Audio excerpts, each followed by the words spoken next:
They say that nothing can prepare you for having a baby, and that is true. But what they don't tell you is that babies don't prepare you at all for having teenagers. Nothing can.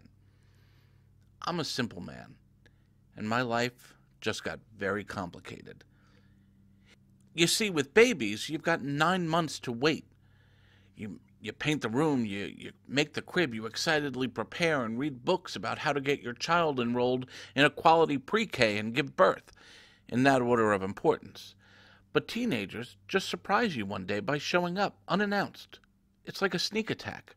One night, you kiss your little one goodnight, and a few hours later, a teenager with earbuds comes down the stairs rolling her eyes. I've had 5 babies. Well, technically my wife had them, a point she mentions frequently. But I feel like I'm pretty good at handling all manner of baby and toddler problems.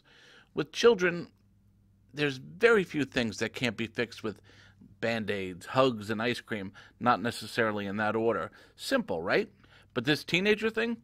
It's complicated. For those of you only with little ones, I'm like the scout who runs breathlessly back to camp to warn you we should all turn around right now. There's some major differences between parenting teenagers and little ones. For toddlers, going to bed is a punishment. For teenagers, it's their favorite destination. Babies keep you up all night with screaming. Teenagers make you stay up all night with worry. It's a lot quieter, but a lot noisier in your head. Babies need to be changed.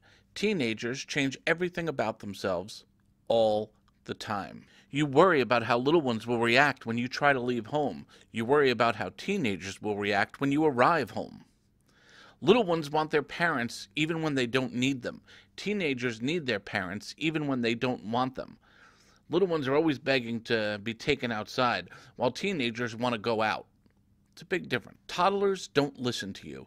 Teenagers just can't hear you because their earbuds have been surgically fused to their cochlear nerve. All children are full of questions. Teenagers, however, have all the answers.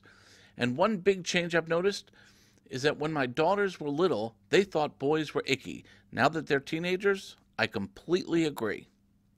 But I'm not some doom and gloom prophet of parenting here. I come offering hope and assistance. There's one magic word that I have found particularly useful in parenting all manner of children. It makes the complicated simple. I warn you, it's a word not many parents utter anymore. The secret magical parenting word is no. What's that? You haven't heard of it? From what I can gather, this is a very unpopular word, both in my house and society in general. In fact, some consider it akin to child abuse nowadays. I've read articles written by parenting experts with headlines like, "How to Say No While Saying Yes," and we wonder why children today are so confused. Another expert unironically stated, "You should never, ever be negative with your child." Never, ever be negative. My rule of thumb is that if a parenting expert has more PhDs than children, they probably aren't worth paying attention to. But all these parenting experts don't stop me from using the word no frequently. I tell my children all the time that I hope when they're older they can say my dad loved me so much that even when I didn't like him, he still said no. I don't love saying no. I love them, so I say no. Complicated, right?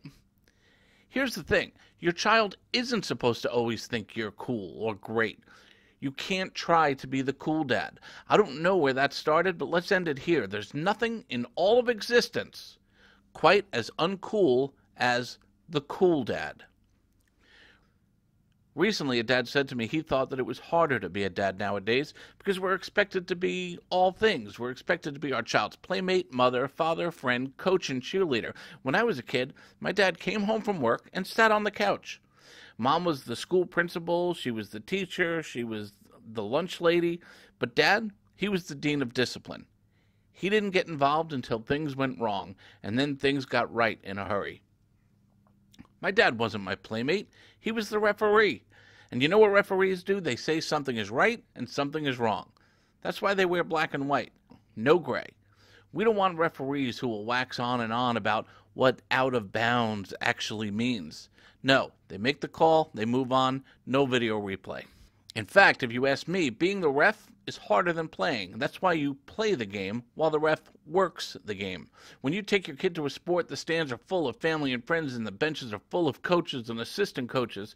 But there's only one guy who's paid to be there, the ref. That's because it's work, and work means hard. Yeah, I think it's actually harder to be the uncool dad, the dad who says something's right and something's wrong, and then stands by it. Sure, I play with my kids all the time, but I'm still dad. I make the call.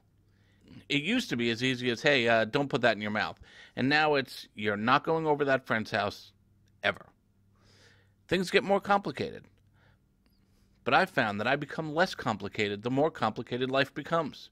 My job is simple. I'm an uncool dad. That's what makes me so cool. I told you it was complicated.